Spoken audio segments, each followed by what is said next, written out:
Oke, assalamualaikum warahmatullahi wabarakatuh. Perkenalkan, nama saya Marsha Bariski dengan NIM 21 11 3909 dari kelas 21 S1 IF02. Di sini saya akan menjelaskan tentang perkembangan komputer dari masa ke masa. Oke. Munculnya komputer pertama.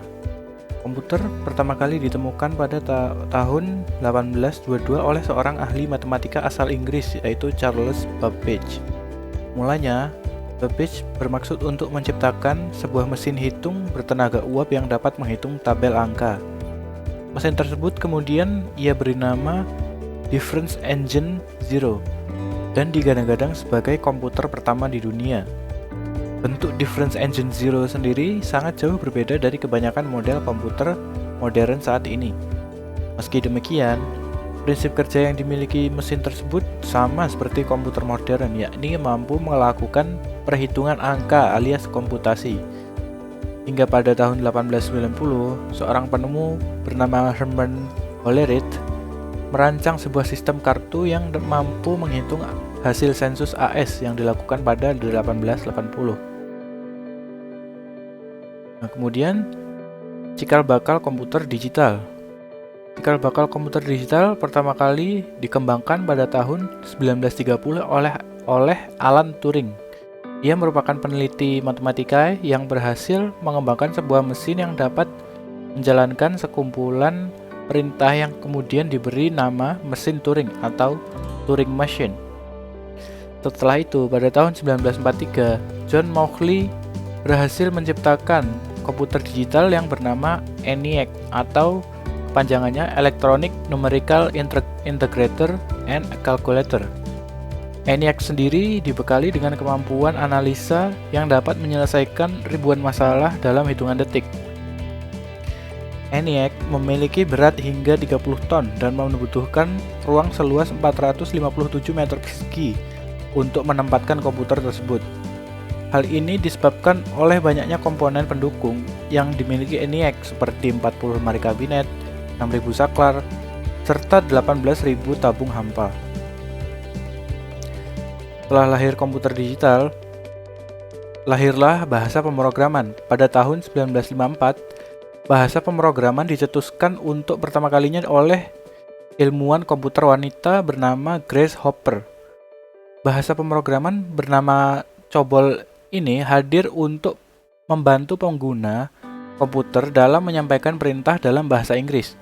Sebab sebelumnya, pengguna komputer hanya dapat memberikan instruksi pada komputer menggunakan kumpulan baris angka. Sejak saat itu, bahasa pemrograman kemudian ikut berkembang seiring dengan evolusi yang terjadi komputer. Selanjutnya, terciptalah bahasa pemrograman baru bernama Fortran yang dikembangkan oleh tim pemrograman IBM yang dipimpin oleh John Backus pada tahun 1954. Sebagai salah satu perusahaan yang fokus pada teknologi, IBM berambisi untuk memimpin tren komputer global. Perusahaan memulai menciptakan perangkat bernama IBM 650 untuk mulai dipasarkan secara massal. Sampai pada tahun 1965, komputer dikenal sebagai alat penunjang untuk para ahli matematika, insinyur, hingga masyarakat kalangan umum. Adapun komputer tersebut dikenal dengan nama Programma 101. Jika dibandingkan dengan ENIAC, ukuran Programma 101 terbilang jauh lebih ringkas. Komputer ini memiliki ukuran sebesar mesin tik, bobot seberat 29 kg, dan sudah dilengkapi dengan printer bawaan. Nah, selanjutnya adalah komputer pribadi. Pada tahun 1970-an, dapat dibilang sebagai era kelahiran komputer pribadi, ditandai dengan munculnya Xerox Alto, sebuah komputer pribadi yang dapat menjalankan perintah seperti mengirim email dan mencetak atau print dokumen. Satu hal yang paling beda dari Xerox Alto adalah desainnya yang sudah menyerupai komputer modern, sebab komputer ini telah dilengkapi dengan mouse, keyboard, serta layar. Di tahun yang sama, beberapa penumpuan besar turut terjadi. Beberapa di antaranya seperti diciptakannya disket Ethernet serta chip Dynamic Access Memory atau DRAM. Sementara itu, Apple mulai didirikan pada tahun 1976 oleh Steve Jobs dan Steve Wozniak. Keduanya turut memperkenalkan Apple I, sebuah komputer single circuit pertama. Desain komputer pribadi kemudian disempurnakan oleh IBM lewat sebuah perangkat bernama Acorn. Komputer ini sudah dilengkapi dengan chip Intel, 2 slot disket, keyboard, serta layar monitor yang berwarna. Berbagai penemuan lain kemudian ditemukan pada 1983. CD-ROM resmi hadir sebagai alat penyimpanan yang mampu menampung data hingga 550 MB. Pada tahun yang sama, Microsoft resmi memperkenalkan Word, diikuti oleh Apple yang merilis Macintosh di tahun 1984.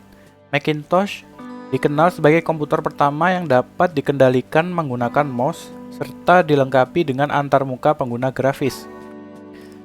Seakan tak mau ketinggalan, Microsoft turut meluncurkan sistem operasi Windows yang menawarkan keunggulan dari multitasking dan sudah dibekali dengan antarmuka grafis.